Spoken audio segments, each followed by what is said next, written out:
देखिए हेलो, मैं प्रवेश कुमार यादव, टारगेट एकेडमी से भाई प्रवेश कुमार यादव। मैं आज आपको सबसे पहले तो आपको very very happy new year और नए साल की हार्दिक तहे दिल से स्वागत और मुबारकबाद।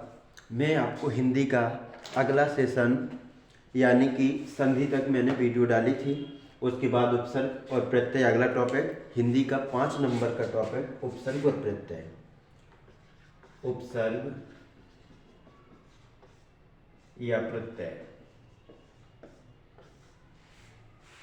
आज के सेशन में आप लोग पढ़ने वाले हैं उपसर्ग या प्रत्यय। उपसर्ग या प्रत्यय।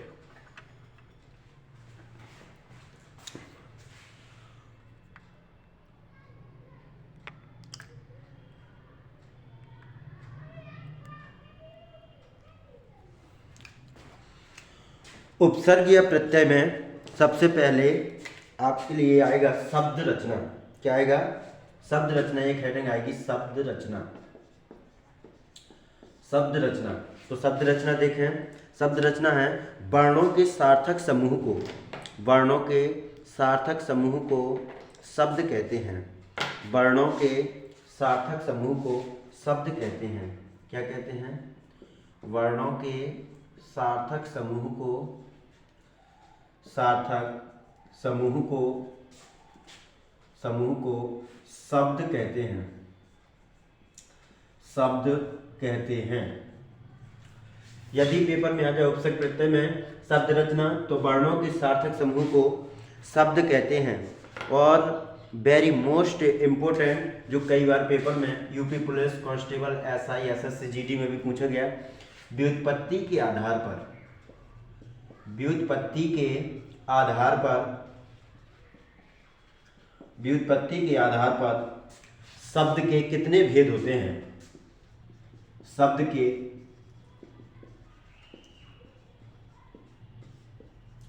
कितने भेद होते हैं? व्युत्पत्ति के आधार पर एक हेडिंग आएगी वहां पर आपके लिए कि व्युत्पत्ति के आधार पर शब्द के कितने भेद होते हैं। तो व्युत्पत्ति के आधार पर शब्द के मुख्यतः 3 भेद होते हैं। कितने भेद होते हैं? मुख्यतः 3 भेद होते हैं। कौन कौन? तो नंबर 1 रूढ़ शब्द, रूढ़ शब्द। नंबर 2 यौगिक शब्द, यौगिक शब्द। और नंबर 3 योग रूढ़ शब्द, योग रूढ़ शब्द, योग रूढ़ शब्द। तो सबसे पहले मैंने आपको पढ़ाया वर्णों के सार्थक समूह को शब्द कहते हैं। और यदि पेपर में आ जाए कि व्युत्पत्ति के आधार पर शब्द कितने या शब्द के कितने भेद होते हैं, तो 3 भेद, रूढ़ शब्द, यौगिक शब्द, योग रूढ़ शब्द। रूढ़ शब्द, यौगिक शब्द, योग रूढ़ शब्द। देखें आगे, इसके आगे नेक्स्ट क्वेश्चन। पहले आप लोग रूढ़ शब्द, यौगिक और योग रूढ़ समझ लीजिए। तो यदि पहला पॉइंट देखा जाए रूढ़ शब्द, क्या देखा जाए? रूढ़ शब्द नंबर 1 है रूढ़ शब्द। रूढ़ शब्द क्या है?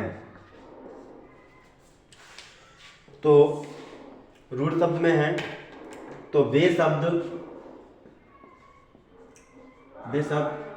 जिनका खंडन ना किया जा सके, जिनका खंडन ना किया जा सके, वे शब्द जिनका खंडन ना किया जा सके, अर्थात जिनको तोड़ा ना जा सके, अर्थात जिनको तोड़ा ना जा सके, तोड़ा ना जा सके, रूढ़ शब्द कहलाते हैं।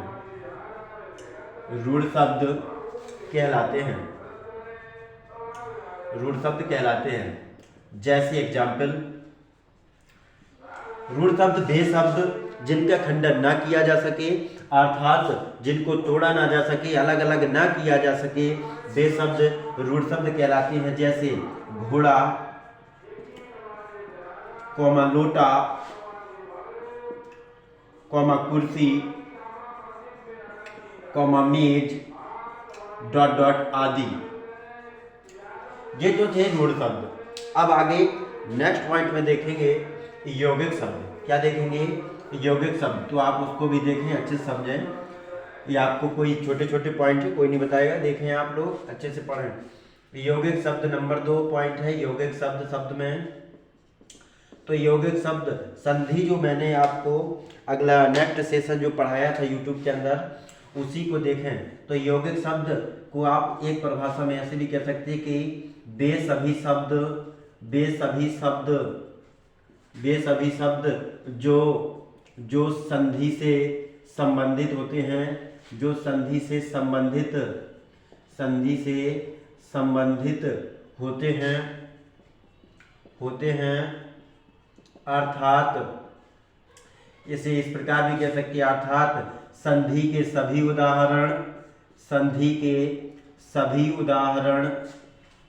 उदाहरण हमेशा यौगिक शब्द होते हैं। हमेशा कौन से शब्द होते हैं? तो हमेशा यौगिक शब्द होते हैं, हमेशा यौगिक शब्द होते हैं। जैसे एग्जाम्पल, हमेशा यौगिक शब्द होते हैं। जैसे एग्जाम्पल यदि आ जाए तो संधि के इतने सारे एग्जाम्पल पढ़ाए हैं हमने। तो देखें, जैसे एग्जाम्पल आ जाए परमात्मा, क्या आ जाए? परमात्मा। तो इससे दो शब्द अलग होंगे, एक परम हो जाएगा अलग और एक आत्मा। ठीक, जैसे आ जाए पेपर में शिवालय, शिवालय किस प्रकार का शब्द है? तो यौगिक शब्द है। जैसे आ जाए हिमालय, तो हिमालय भी यौगिक शब्द है, शिवालय हिमालय। और यदि आ जाए पाठशाला, तो पाठशाला। यदि आ जाए गौशाला, तो गौशाला भी यौगिक शब्द है, गौशाला भी यौगिक शब्द है। देखिए, आपको एक मोटिवेटेड लाइन सुनाने जा रहा हूं कि हो रहा आगाज रण का युग बदलने की तैयारी, हो रहा आगाज रण का युग बदलने की तैयारी, अब जीत उसी की होगी जिसका संघर्ष है जारी, जिसका संघर्ष है जारी। देखिए, आज से नई साल का उद्घाटन यानी नई साल प्रारंभ है। आप लोग अच्छे से पढ़ाई करें। इस साल बहुत सी वैकेंसी भी आने वाली हैं और आप निरंतर ऐसे ही वीडियो देखते जाएं। देखें, तो अगले पॉइंट में है योग रूढ़ शब्द। नंबर 3, योग रूढ़ शब्द।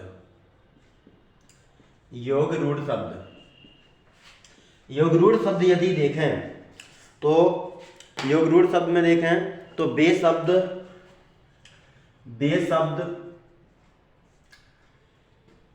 अर्थात बहुब्रीही समास के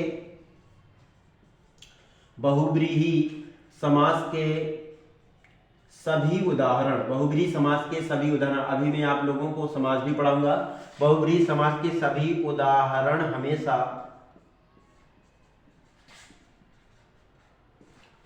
योग रूढ़ शब्द होते हैं, योग रूढ़ शब्द होते हैं, योग रूढ़ शब्द होते हैं। जैसे बेशब्द अर्थात बहुब्रीही समास के सभी उदाहरण हमेशा योग रूढ़ शब्द होते हैं। जैसे एग्जाम्पल देखें तो एग्जाम्पल में आ जाएंगे, सबसे ज्यादा पेपर में पूछा गया पंकज, जलज, पंकज जलज, लंबोदर, लंबोदर, चक्रपाणी, चक्रपाणी आ जाए तो फिर आ जाएगा वज्रपाणी, वज्रपाणी के बाद आ जाएगा चंद्रशेखर, चंद्रशेखर के बाद आ जाएगा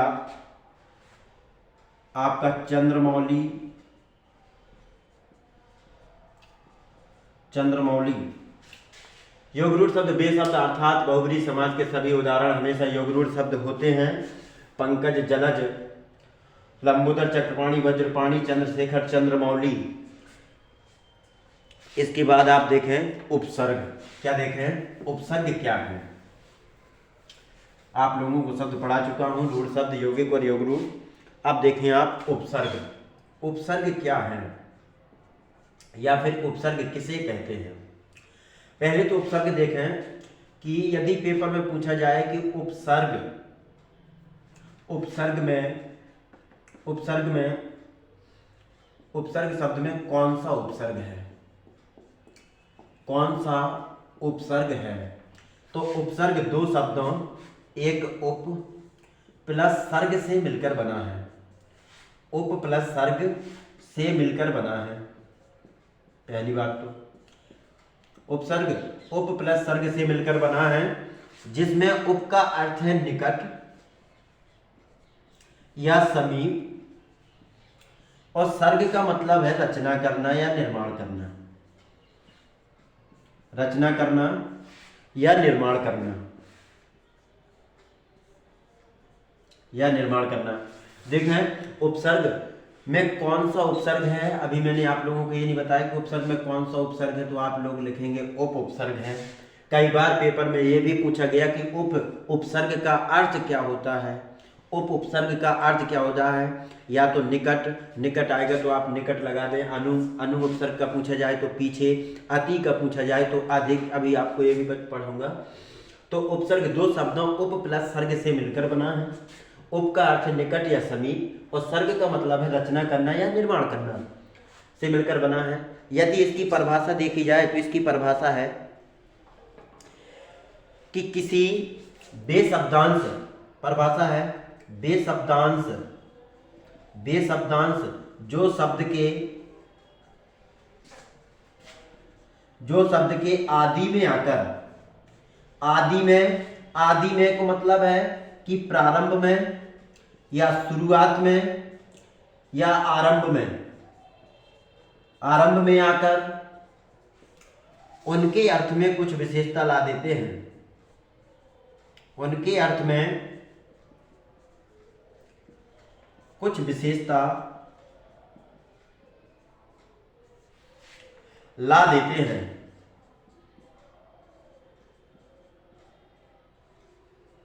कुछ विशेषता ला देते हैं, उपसर्ग कहलाते हैं। क्या कहलाते हैं? उपसर्ग कहलाते हैं,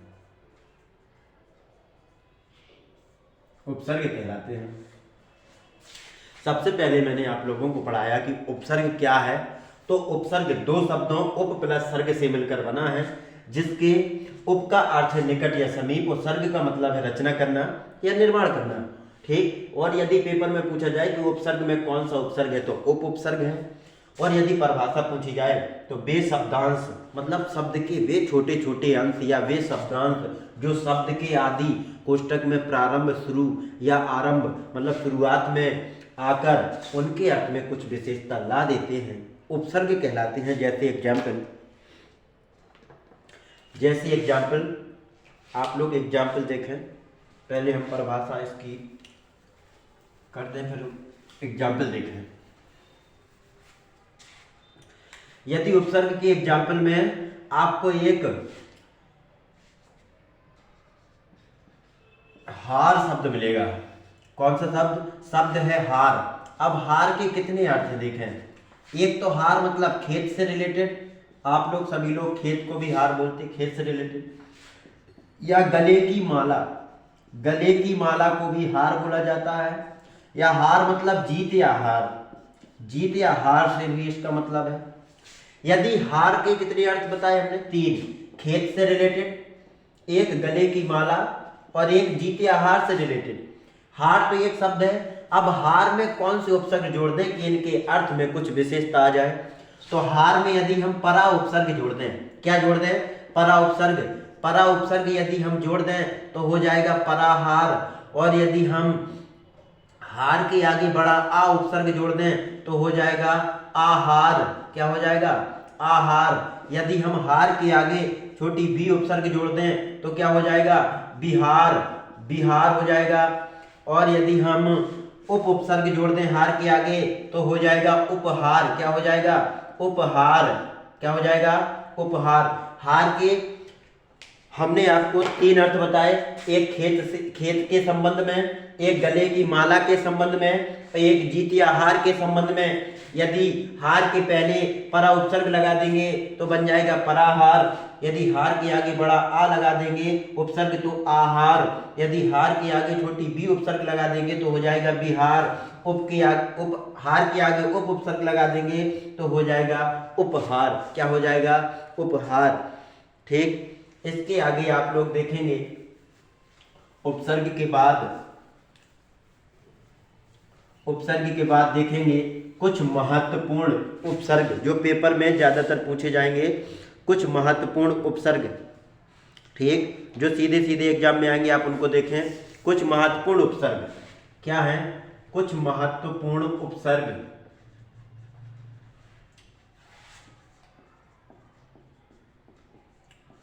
कुछ महत्वपूर्ण उपसर्ग में यदि हाई स्कूल इंटर की बात करें तो उसमें आएगा सीधे कि अति उपसर्ग। अति उपसर्ग के 2 शब्द बनाइए, जी हाई स्कूल इंटर में आएंगे। यदि आप कॉम्पिटिटिव क्षेत्र में है या कंपटीशन के क्षेत्र में है तो आएगा अत्याहार। क्या आएगा? अत्याहार। अत्याहार के बाद आएगा अत्यधिक। अत्यधिक। अत्याचार। क्या हो जाएगा? अत्याचार।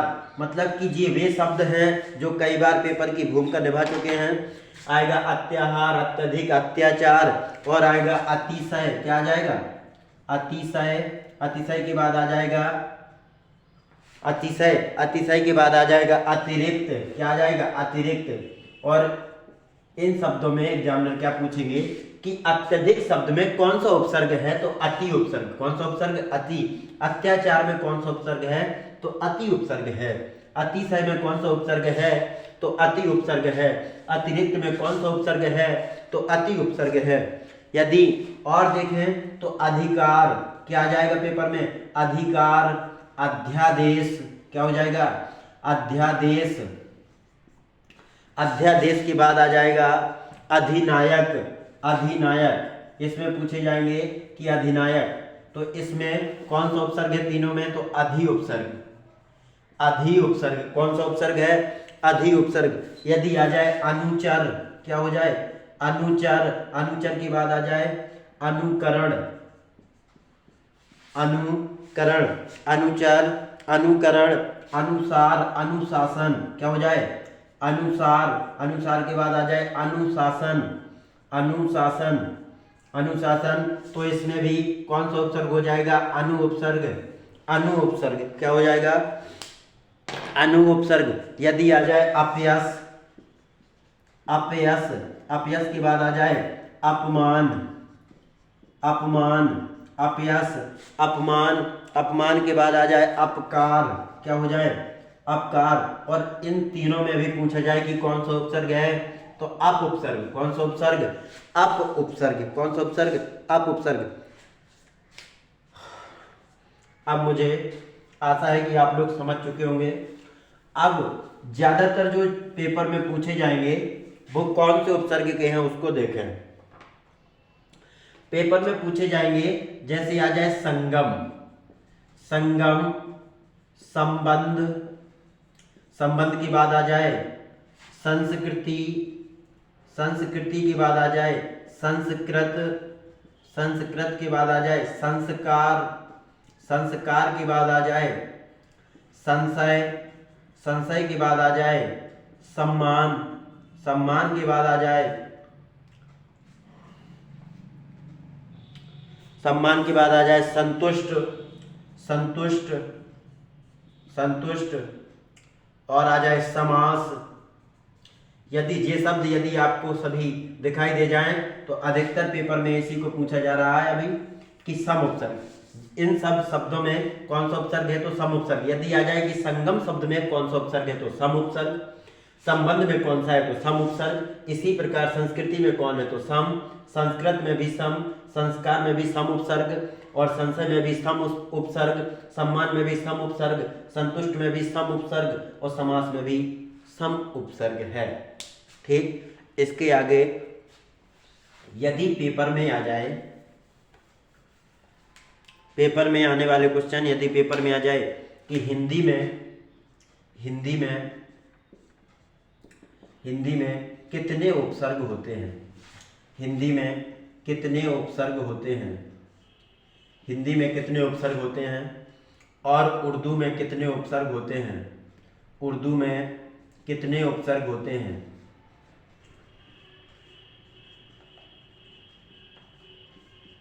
और संस्कृत में कितने उपसर्ग होते हैं?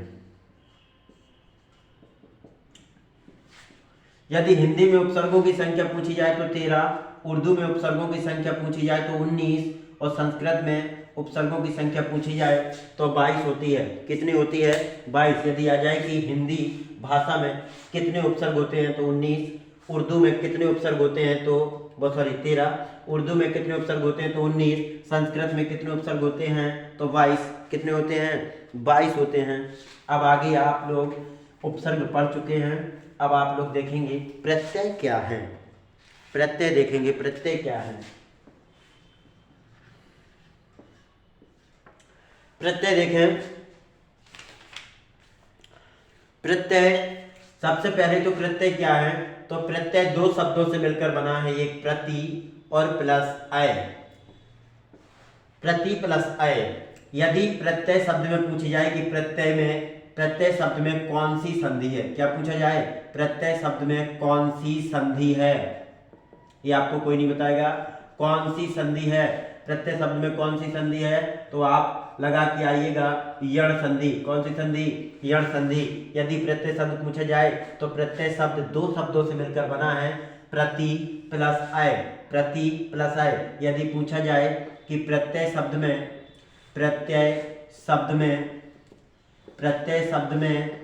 उपसर्ग बताइए, प्रत्यय शब्द में उपसर्ग क्या है, प्रत्यय शब्द में जो है उपसर्ग क्या है, तो उपसर्ग है प्रति उपसर्ग। कौन सा उपसर्ग है? प्रति उपसर्ग है।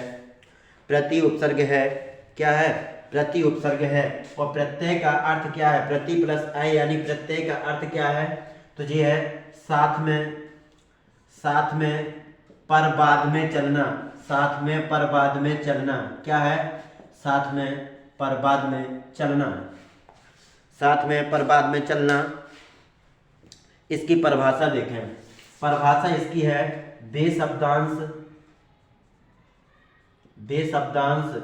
जो शब्द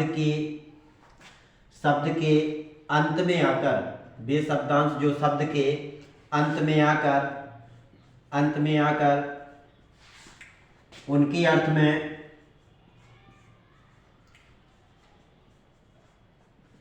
कुछ विशेषता ला देते हैं, कुछ विशेषता ला देते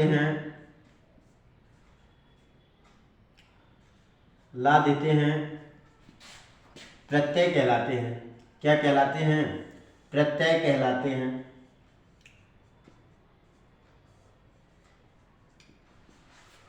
प्रत्यय कहलाते हैं। वे शब्दांश जो शब्द के अंत में आकर उनके अर्थ में, सबसे पहले तो देखें कि प्रत्यय शब्द में पूछा जाएगा कि प्रत्यय जो एक शब्द है उसमें कौन सी संधि है, तो यण संधि है। यण संधि की परिभाषा जब हमने यण संधि अगली नेक्स्ट वीडियो जो पिछला वीडियो बनाया था उसमें पढ़ाई थी कि यण संधि की पहचान कैसे करेंगे। यदि यण संधि में किसी भी शब्द के या वा राला दिखाई दे जाए किसी भी संधि में तो यण संधि होगी। और यण संधि के या वा के तुरंत पहले यदि आदि कटे पटे अक्षर दिखाई दे जाए तो यण संधि है। और प्रत्यय जो है, प्रत्यय में कौन सी संधि? यण संधि। प्रत्यय दो शब्दों से मिलकर बना है, प्रति प्लस अय। प्रत्यय का अर्थ क्या है? साथ में पर बाद में चलना। प्रत्यय शब्द में कौन सा उपसर्ग? प्रति उपसर्ग। अब परिभाषा देखें। बे शब्दांश जो शब्द के अंत में, अभी उपसर्ग में पढ़ाया था कि बे शब्दांश जो शब्द के प्रारंभ में, इसमें है बे शब्दांश जो शब्द के अंत में आकर उनके अर्थ में कुछ विशेषता ला देते हैं। क्या कहलाते हैं? प्रत्यय कहलाते हैं। क्या कहलाते हैं? प्रत्यय कहलाते हैं। जैसे एग्जाम्पल है दयालु।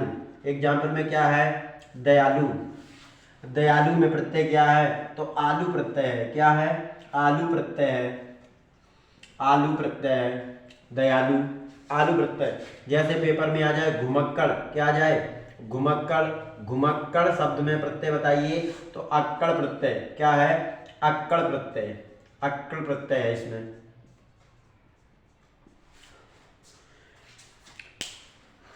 अक्कड़ प्रत्यय है। अब आपको पेपर में देखने को मिलेंगे कि प्रत्यय के कितने भेद होते हैं, तो उसको भी देख लीजिए। प्रत्यय के कितने भेद होते हैं?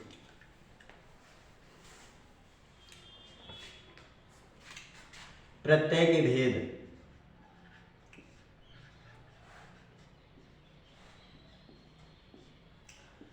प्रत्यय के कितने भेद होते हैं? तो प्रत्यय के मुख्यतः दो भेद होते हैं। नंबर 1 कृत प्रत्यय।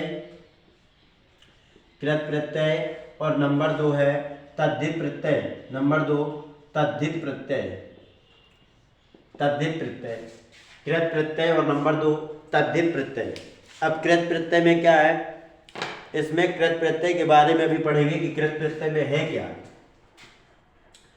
कृत प्रत्यय में आपको बताऊंगा, आप आज की बात कभी नहीं भूलेंगे। कृत प्रत्यय, कृत प्रत्यय को यदि देखा जाए तो का मतलब कृत और का मतलब क्रिया।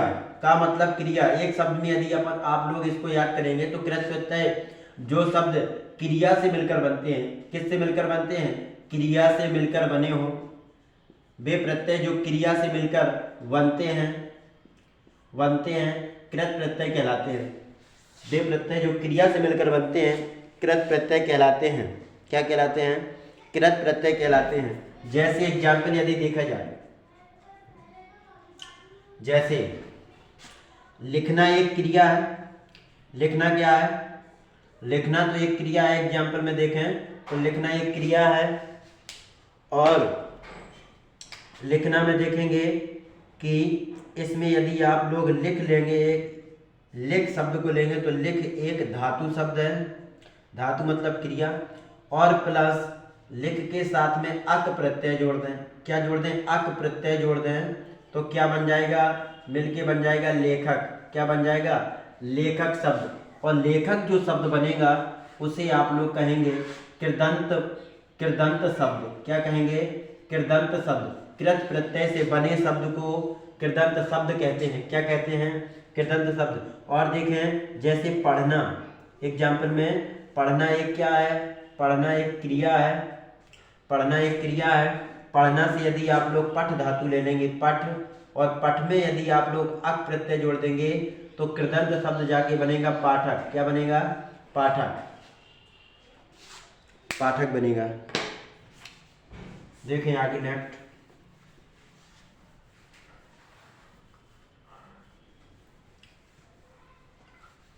तद्धित प्रत्यय देखें। तद्धित प्रत्यय,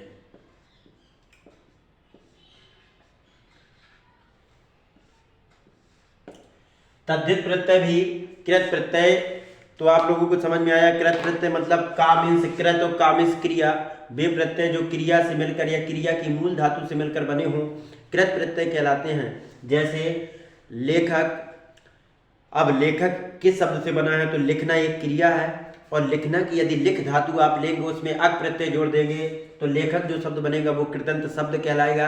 उसी प्रकार पढ़ना, जो अभी आप लोगों को समझाया, पढ़ना एक क्रिया है। पढ़ना की यदि आप पठ धातु ले लेंगे उसमें अक प्रत्यय जोड़ देंगे तो वो हो जाएगा पाठक, और पाठक भी एक क्या है, कृदंत शब्द है। देखें तद्धित प्रत्यय की परिभाषा देखें। तद्धित प्रत्यय की परिभाषा आ जाएगी तो वे प्रत्यय जो क्रिया के मूल रूप, वे प्रत्यय जो क्रिया के मूल रूप, वे प्रत्यय जो क्रिया के मूल रूप, जो क्रिया के मूल रूप, क्रिया के मूल रूप यानी धातु को छोड़कर, यानी क्रिया के मूल रूप यानी धातु को छोड़कर, किसको छोड़कर, धातु को छोड़कर, वे प्रत्यय जो क्रिया के मूल रूप यानी धातु को छोड़कर अन्य शब्दों, धातु को छोड़कर अन्य शब्दों, अब अन्य शब्दों में कौन कौन आएंगे, संज्ञा, कौमा सर्वनाम, संज्ञा कौमा सर्वनाम, कौमा विशेषण, कौमा विशेषण, व अव्यय, व अव्यय से मिलकर बनते हैं, से मिलकर बनते हैं, तद्धित प्रत्यय कहलाते हैं। क्या कहलाते हैं, तद्धित प्रत्यय कहलाते हैं।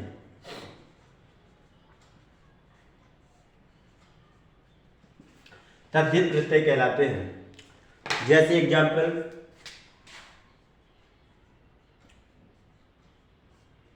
पहले इसकी परिभाषा समझें।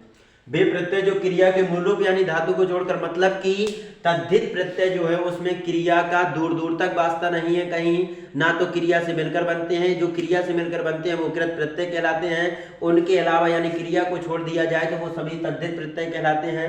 जैसे वे प्रत्यय जो क्रिया के मूल रूप यानी धातु को छोड़कर अन्य शब्दों या तो वो संज्ञा से बन जाए या सर्वनाम से बने हों या विशेषण व अव्यय से मिलकर बनते हैं, तद्धित प्रत्यय कहलाते हैं। क्या कहलाते हैं? तद्धित प्रत्यय कहलाते हैं। जैसे सेठ, आप लोगों ने कहा सेठ, सेठ एक संज्ञा शब्द है। सेठ कैसा शब्द है? संज्ञा शब्द है। यदि इसमें आनी प्रत्यय जोड़ दिया जाए, क्या जोड़ दिया जाए? आनी प्रत्यय जोड़ दिया जाए। सेठ एक संज्ञा शब्द है और इसमें आनी प्रत्यय जोड़ दिया जाए तो जाकर एक शब्द बनेगा सेठानी। क्या बनेगा? सेठानी। और सेठानी जो शब्द है उसको क्या कहेंगे? तद्धितांत शब्द। क्या कहेंगे? तद्धितांत शब्द। तद्धितांत शब्द कहेंगे उसको। ठीक। और उसी प्रकार यदि आ जाए ठाकुर, ठाकुर ये हाथ मुझे दे दे ठाकुर, आपने शोले मूवी में सुना होगा। ठीक है, तो ठाकुर एक कैसा शब्द है? संज्ञा शब्द है। कैसा शब्द है? संज्ञा शब्द है। और ठाकुर के साथ में यदि आनी प्रत्यय जोड़ दिया जाए, वो सॉरी ठाकुर के साथ में यदि आइन प्रत्यय जोड़ दिया जाए, क्या जोड़ दिया जाए? आइन प्रत्यय जोड़ दिया जाए तो क्या हो जाएगा? ठकुराइन। क्या हो जाएगा? ठकुराइन। और ठकुराइन जो शब्द बनेगा वो बनेगा तद्धितांत शब्द। क्या बनेगा? तद्धितांत शब्द। तद्धितांत शब्द बनेगा।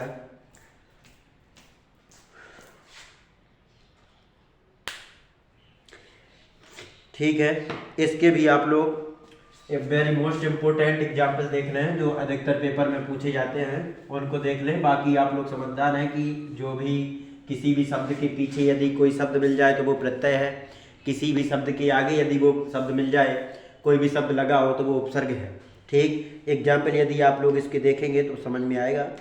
एग्जाम्पल में यदि आ जाए घुमक्कड़, क्या आ जाए? घुमक्कड़। यदि आ जाए घुमक्कड़ और घुमक्कड़ शब्द में पूछा जाए कि कौन सा प्रत्यय, हाई स्कूल इंटर में भी बहुत पूछे जाते हैं, अब तो कॉम्पिटिटिव एग्जाम है, तो आ जाएगा अक्कड़। क्या प्रत्यय आ जाएगा? अक्कड़ प्रत्यय। यदि आ जाए सजावट, सजावट आ जाए, बनावट आ जाए, तो कौन से प्रत्यय आ जाएंगे इसमें? आवट प्रत्यय। कौन से? आवट प्रत्यय। यदि आ जाए खवैया, खवैया के बाद आ जाए यदि गवैया, इन सब में क्या आ जाएगा? बोले क्या आ जाएगा? ईया प्रत्यय। क्या आ जाएगा? ईया प्रत्यय। क्या आ जाएगा? ईया प्रत्यय।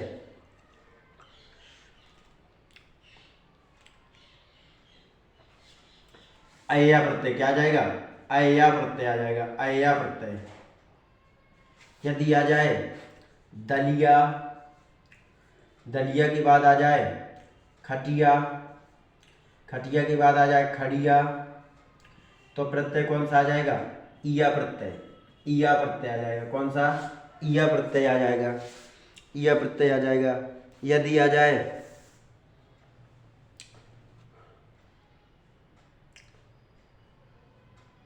ठीक, यदि आ जाए घबराहट, क्या आ जाए? घबराहट। घबराहट के बाद आ जाए हड़बड़ाहट, हड़बड़ाहट। हड़बड़ाहट के बाद आ जाए चिकनाहट, चिल्लाहट। कौन सा प्रत्यय हो जाएगा? सभी में हो जाएगा आहट प्रत्यय। कौन सा प्रत्यय? आहट प्रत्यय। तो अब कोई भी शब्द आ जाए, जैसे आ जाए घुमक्कड़ में कौन सा प्रत्यय? अक्कड़ प्रत्यय। सजावट में आवट प्रत्यय। मतलब कि पीछे कौन सा शब्द जुड़ा है उसको देखकर आप लोग लगाएंगे। खवैया अय्या प्रत्यय, गवैया में अय्या प्रत्यय, दलिया में अय्या प्रत्यय, खटिया में अय्या प्रत्यय, खड़िया में ईया प्रत्यय, घबराहट, हड़बड़ाहट, चिकनाहट और चिल्लाहट में आहट प्रत्यय। तो इसी प्रकार आप लोग लगा के आएंगे। इसके कुछ इम्पोर्टेंट क्वेश्चन हैं, जैसे मैं उनको भी बताऊंगा, जो इम्पोर्टेंट क्वेश्चन है उनको भी देख लें। उपसर्ग प्रत्यय के कुछ इम्पोर्टेंट क्वेश्चन जो पेपर में अधिकतर पूछे जाते हैं उनको देखें। कई बार पेपर में सबसे पहले तो आता है कि उपसर्ग का प्रयोग कहाँ होता है। उपसर्ग का प्रयोग कहाँ होता है? ऑप्शन आएंगे शब्द के आदि में, शब्द के अंत में, शब्द के बीच में, या इनमें से कोई नहीं। तो शब्द के आदि में हमने परिभाषा लिखवाई थी, वे शब्दांश जो शब्द के आदि में आकर किसी शब्द की विशेषता बदल देते हैं या विशेषता ला देते हैं उसे उपसर्ग कहते हैं। और वे शब्दांश जो शब्द के अंत में आकर किसी शब्द में कुछ विशेषता ला देते हैं प्रत्यय कहलाते हैं। ठीक, उसी प्रकार यदि पेपर में आ जाए कि कृत प्रत्यय का प्रयोग किया जाता है किसके साथ, संज्ञा के साथ, सर्वनाम के साथ, विशेषण के साथ, क्रिया के साथ, तो का मीन्स प्रत्यय और का मीन्स क्रिया। कृत प्रत्यय का प्रयोग हमेशा क्रिया के साथ होता है। यदि पेपर में आ जाए प्रख्यात, क्या आ जाए, प्रख्यात शब्द है एक, प्रख्यात, प्रख्यात शब्द में उपसर्ग, प्रख्यात में क्या बताना है, उपसर्ग, तो आप लोग बता जाएंगे कि प्रा उपसर्ग है, प्रा उपसर्ग। यदि आ जाए प्रतिदिन, प्रतिदिन में कौन सा उपसर्ग है, ये वो एग्जाम्पल है जो कई बार पेपर में आए, तो प्रति उपसर्ग। यदि आ जाए प्रतिकूल में भी प्रति उपसर्ग, प्रत्येक में भी प्रति उपसर्ग। और कई बार अब क्वेश्चन ऐसे आने लगे कि गमन शब्द को विपरीतार्थक, गमन शब्द को विपरीतार्थक बनाने के लिए उसमें किस उपसर्ग का प्रयोग करेंगे, क्या आ जाएगा, गमन शब्द को विपरीतार्थक बनाने के लिए, गमन शब्द को विपरीतार्थक बनाने के लिए, विपरीतार्थक बनाने के लिए किस शब्द का प्रयोग करेंगे, मतलब कि गमन का विलोम शब्द यानी विपरीतार्थक मतलब विलोम शब्द बनाने के लिए किस उपसर्ग का प्रयोग करेंगे, किस उपसर्ग का प्रयोग करेंगे, उपसर्ग बताना है इसमें, उपसर्ग बताना है बच्चों। उपसर्ग कैसे बताएंगे, तो गमन के आगे यदि आप लोग बड़ा आ लगा देंगे तो गमन का क्या हो जाएगा, आगमन हो जाएगा, आगमन हो जाएगा। जैसे लेखक में कौन सा प्रत्यय है, तो अक प्रत्यय आप लोग बता देंगे। यदि अनुज शब्द को स्त्रीवाचक बनाने के लिए, अब देखो जिस प्रकार गमन आया उसी प्रकार आएगा अनुज शब्द को, अनुज एक शब्द है, अनुज शब्द को स्त्रीवाचक बनाने के लिए कौन सा वाचक, स्त्रीवाचक, अनुज एक पुरुषवाचक शब्द है, अनुज शब्द को स्त्रीवाचक बनाने के लिए किस प्रत्यय का प्रयोग करेंगे, किस प्रत्यय का प्रयोग करेंगे, तो अनुज मीन्स होता है छोटा पुत्र, तो अनुजा मीन्स छोटी पुत्री हो जाएगी, तो अनुजा हो जाएगा, मतलब कि बड़े आ प्रत्यय का प्रयोग करेंगे, किसका करेंगे, बड़े आ प्रत्यय का प्रयोग करेंगे।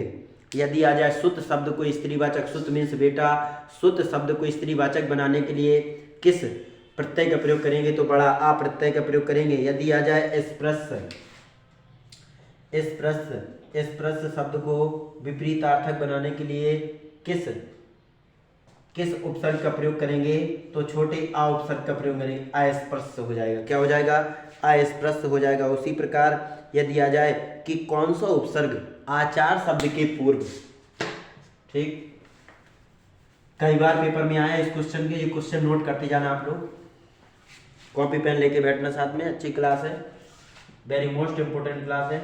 क्वेश्चन आ जाए कि देखें कौन सा उपसर्ग, पेपर में आ जाए कौन सा उपसर्ग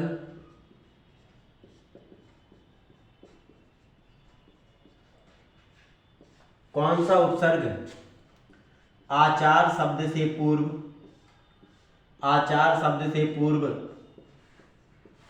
आचार शब्द से पूर्व लगाने पर उसका अर्थ जुल्म हो जाता है, उसका अर्थ क्या हो जाता है, उसका अर्थ जुल्म हो जाता है। जुल्म मतलब अपराध, क्या हो जाता है, जुल्म हो जाता है।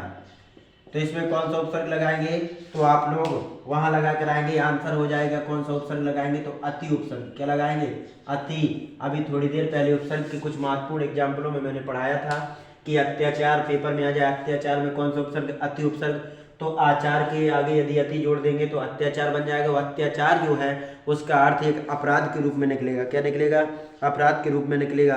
फिर आपको नेक्स्ट क्वेश्चन है कि व्यवस्था से पूर्व कौन सा उपसर्ग लगा दें कि इसका अर्थ विपरीत हो जाए, तो व्यवस्था से पूर्व किस उपसर्ग का प्रयोग लगा दें, तो ऑप्शन है छोटे आ का, बड़े आ का, अप का कि परी का, तो छोटे आ। व्यवस्था से पूर्व हमेशा छोटा आ का ध्यान देने, छोटा आ और बड़ा आ जी दोनों ऑप्शन आपको मित्र मिलेंगे, तो आप लोग बड़ा आ ना लगा के छोटा आ लगा के आएंगे, ठीक। फिर उसी प्रकार अगला क्वेश्चन है कि प्रत्यय का प्रयोग होता है तो शब्द के अंत में होता है। फिर क्वेश्चन है कि हिंदी में कृत प्रत्ययों की संख्या कितनी होती है, कई बार पेपर में भी पूछा गया कि हिंदी में कृत प्रत्ययों की संख्या कितनी होती है। हिंदी में कृत प्रत्ययों की संख्या, यूपी पुलिस कांस्टेबल जो भाभी वैकेंसी आने वाली है 35,757, उसके लिए एक महत्वपूर्ण सेशन है ये और इम्पोर्टेंट क्लास है, आप लोग इसको देखेंगे, बहुत ही सहायता देगी इस क्लास, ये क्लास। तो हिंदी में कृत प्रत्ययों की संख्या कितनी होती है, तो आप लोग रट लें 42 होती है।